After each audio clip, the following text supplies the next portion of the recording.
Quando buscamos fora o amor que deveria nos preencher por dentro. Eu sou Ingrid Delfino, esse é o meu, o seu, o nosso quadro Quarta Posicionada. Vamos nós novamente com assuntos delicados, que é a carência. E talvez nesse momento você deva estar pensando assim: essa aula não é para mim, porque ninguém gosta de se identificar como uma pessoa carente. Normalmente, quando a gente pensa em carência, nós imaginamos uma pessoa extremamente dependente, alguém que implora a atenção, alguém que vive emocionalmente agarrado a outras pessoas. Mas a verdade é que a carência raramente ela aparece de uma forma tão óbvia. Na maioria das vezes ela aparece de uma forma muito mais silenciosa. Nos nossos comportamentos, nas nossas decisões, na forma como nos relacionamos, nas coisas que nós aceitamos ou não aceitamos. E muitas vezes nós não percebemos que alguns comportamentos que parecem normais são, na verdade, manifestação de algo que é muito mais sério e profundo. Por um exemplo, o sentimento de insegurança. Se você duvida constantemente de si mesma, da sua capacidade, do seu valor, daquilo que você merece, aquilo que muitas vezes você se sente insegura nos seus relacionamentos, insegura nas suas conquistas pessoais, profissionais, essa é a primeira manifestação, esse é o primeiro sintoma da carência. Segundo é a necessidade de aprovação. E por muito tempo eu tive essa carência dentro de mim. Eu era extremamente dependente, eu dependia muito, necessitava da aprovação alheia das pessoas. E eu fazia tudo pensando no que vão falar, será que vão me aprovar, o que vão dizer sobre mim. Se eu fizesse alguma coisa que ameaçasse essa aprovação, eu deixava isso de lado, com medo de ser exatamente o quê? Reprovada naquilo dali. E aí, isso vocês já podem ter uma noção do quanto que é profunda essa parte da aprovação. E sem perceber, nós começamos a moldar a nossa própria vida em função da aprovação de outras pessoas, deixando de fazer coisas que nós gostaríamos com medo de ser aceita. Então a gente deixa de se posicionar. Por quê? Porque nós temos medo de desagradar. A gente vive então tentando agradar o mundo inteiro e isso é extremamente cansativo. Porque quando a nossa paz depende de pessoas, nenhuma de nós nunca vamos conseguir descansar. Outro comportamento muito comum é o medo de rejeição. Qual que é o seu medo de rejeição? Qual que é o seu medo de ser criticada? Qual que é o seu medo de receber algum tipo de não? Qual que é o seu medo de não agradar as pessoas? Qual que é o seu medo de ser excluída? Qual que é o seu medo, talvez, de ser humilhada? De ser deixada de lado? De não ser colocada como prioridade pelas outras pessoas? Esse medo, ele pode ser muito forte, né? Porque a pessoa, ela acaba evitando situações que ela pode gerar desconforto, né? Um confronto, alguma crítica ali para ela. E aí ela prefere se adaptar, ela prefere se diminuir, ela prefere se calar. E tudo isso, né, para não correr o risco de ser rejeitada, porque quando você começa a negociar quem você é, para evitar alguma rejeição, você se perde de si mesmo. E talvez também exista aí em você uma baixa autoestima. A baixa autoestima não quer dizer que é feia ou bonita, não é isso, mas tem a ver com o seu valor. Baixa autoestima é quando a pessoa não entende o próprio valor, ela não se estima, ela aceita menos do que deveria. Aí agora eu te pergunto, você sabe qual que é o seu valor? Qual que é o seu nível de amor por si mesmo? Você acredita que você é uma pessoa valorosa? Uma pessoa que realmente tem valor, uma pessoa incrível, que merece honra e respeito? Ou será que se eu perguntar assim pra você, como que é o seu valor, qual que é o seu valor, será que você conseguiria me responder? Porque uma pessoa que não consegue me responder, ela aceita menos consideração e no fundo ela vai achar que ela não merece.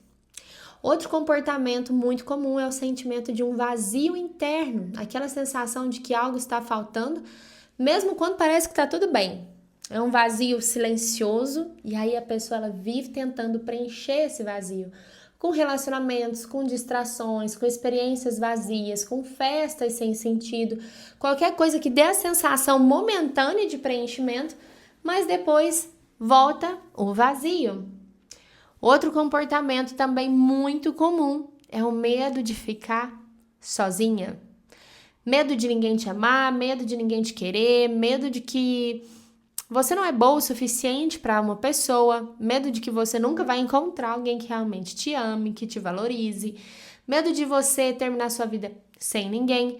E se você tem medo de ficar sozinho, isso é um sintoma sim de carência, porque quem não é carente não tem medo de ficar sozinho, é feliz consigo mesma, é pleno, é realizado com a sua própria companhia, não tem a necessidade de ficar buscando se conectar com outras pessoas, de se relacionar com outras pessoas e nem com medo de ficar sozinha. E muitas pessoas permanecem em relacionamentos que machucam simplesmente porque têm medo de ficarem sozinhas e preferem uma companhia ruim do que o silêncio da sua própria companhia. Também existe a busca constante por atenção. E quando você busca por atenção, você é bem profunda e direta agora. O quanto que você busca atenção pode ser através de roupas que você usa, de roupas apelativas, de fotos que você posta, de vídeos que você posta. Tudo o que você quer é uma atenção, uma validação das pessoas para que possa preencher um pouquinho da sua raiz. Muitas vezes, quando nós falamos alto demais ou chamamos muita atenção, talvez chamamos essa atenção de uma forma ruim, negativa, nós passamos vergonha, nós falamos coisas ruins, somos motivo de piada para outras pessoas, algo de brincadeira, queremos ser vistos, aplaudidos o tempo todo, usando, roupas apelativas que mostram demais o corpo. Nós trabalhamos aí muito, a nossa aparência, a nossa vaidade, para que nós sejamos vistas e aprovadas. Isso são manifestações de carência. E a necessidade de ser vista, de ser validada, de ser notada. E como eu tive essa parte da carência, Eu usava muitas roupas apelativas, gostava muito de chamar a atenção. E como o Senhor nos molda, Mas nós temos também uma das manifestações mais dolorosas aí da carência, que eu acredito que seja sim essa de ser aceita, de aceitar migalhas de amor. Quando alguém te elogia, você já acha que aquela pessoa está apaixonada por você. Ou você já acha que a pessoa mais amada do mundo por conta disso. Mas aí vamos lá, alguém é gentil com você, você já fica toda feliz por conta disso, como se você precisasse daquilo dali. Nem que seja migalhinhas de amor, ainda assim você precisa dessas migalhinhas de amor. A gente não precisa dessas migalhas de amor, a gente precisa entender isso, que é uma manifestação de carência. E talvez você fale assim, não, mas eu não busco migalhas de amor, eu não faço isso. Mas será que não? Será que quando um homem te elogia, você já não começa a ficar apaixonada, toda felizinha?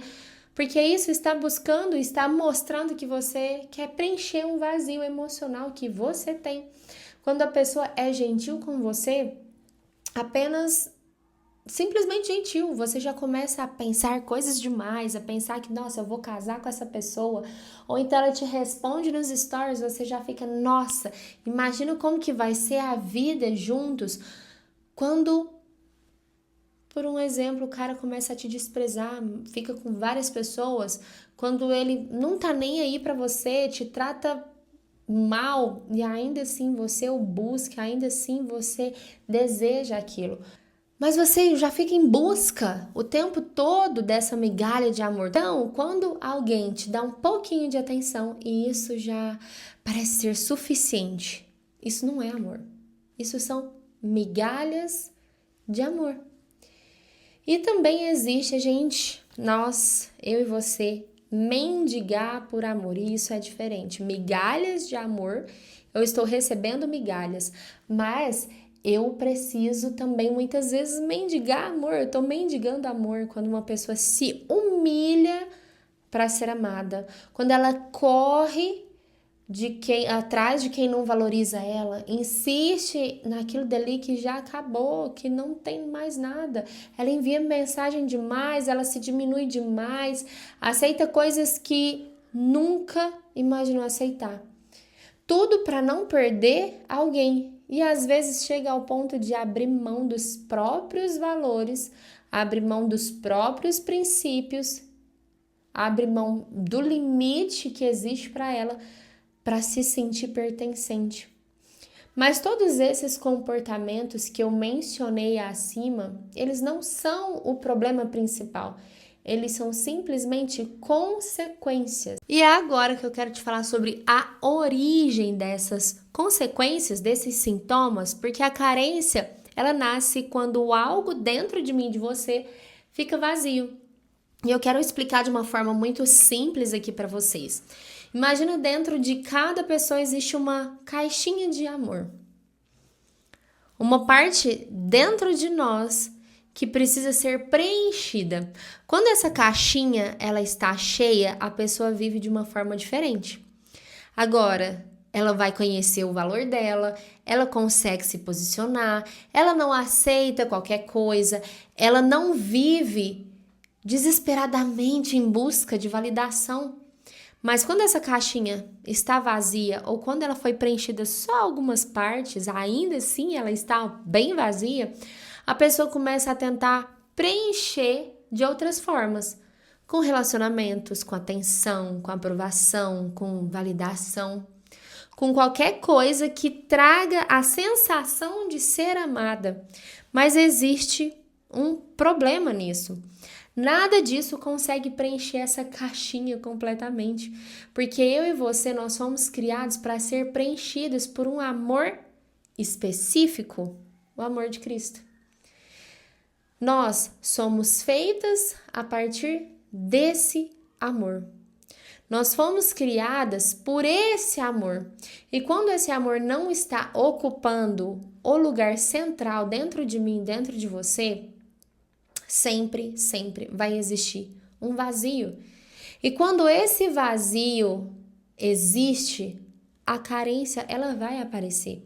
Então, muitas pessoas passam a vida inteira tentando preencher essa caixinha que está vazia, buscando amor em pessoas, em coisas, buscam em relacionamentos, buscam em aprovação, mas nunca no lugar certo. E é como se nunca fosse suficiente esse amor. Porque o problema não está na quantidade de amor que recebe. Está na identidade que ainda não foi estabelecida. E aí, quando uma pessoa não entende quem ela é de fato, quando ela não recebe a sua identidade, que normalmente são as pessoas que nos criam que faz isso, quando ela não foi formada no amor de Deus, essa caixinha permanece vazia. E uma pessoa com identidade ferida, ela sempre vai tentar preencher esse vazio em outros lugares.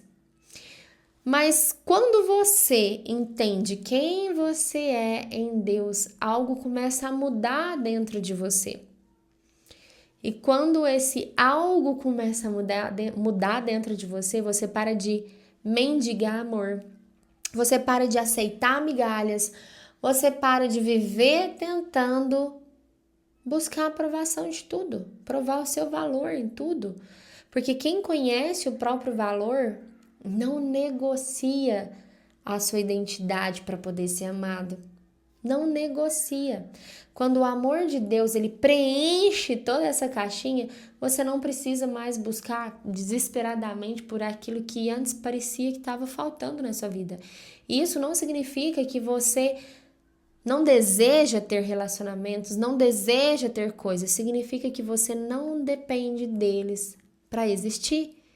Você não depende de validação das pessoas para se sentir suficiente. Você não depende de atenção dos outros para sentir que é visto, que é lembrado. Porque a sua identidade, ela já está estabelecida, ela já vai estar firmada, e quando a identidade está firmada e está estabelecida, a carência, ela perde espaço. E aí então, talvez hoje, enquanto você ouvia essa aula, você tenha percebido alguns desses comportamentos na sua própria vida. Quando a origem ela é tratada, as consequências, os sintomas começam a desaparecer. Quando o coração então é preenchido pelo amor certo, você não precisa mais buscar preencher essa caixinha nos lugares errados. E é assim que uma mulher começa a se posicionar de fato. Não tentando provar algo para o mundo ou para alguém, mas vivendo a partir da sua identidade, da identidade que ela recebeu em Deus. Então eu quero só que você pense comigo. Se um peixe fora d'água morre, se uma planta fora da terra morre, eu e você, longe do nosso Criador, longe do amor dele, nós morremos. Então a gente precisa entender que a nossa identidade precisa estar firmada na presença dele. Porque do contrário, nós vamos tentar preencher a nossa caixinha de amor com muitas coisas. E isso são sintomas de carência.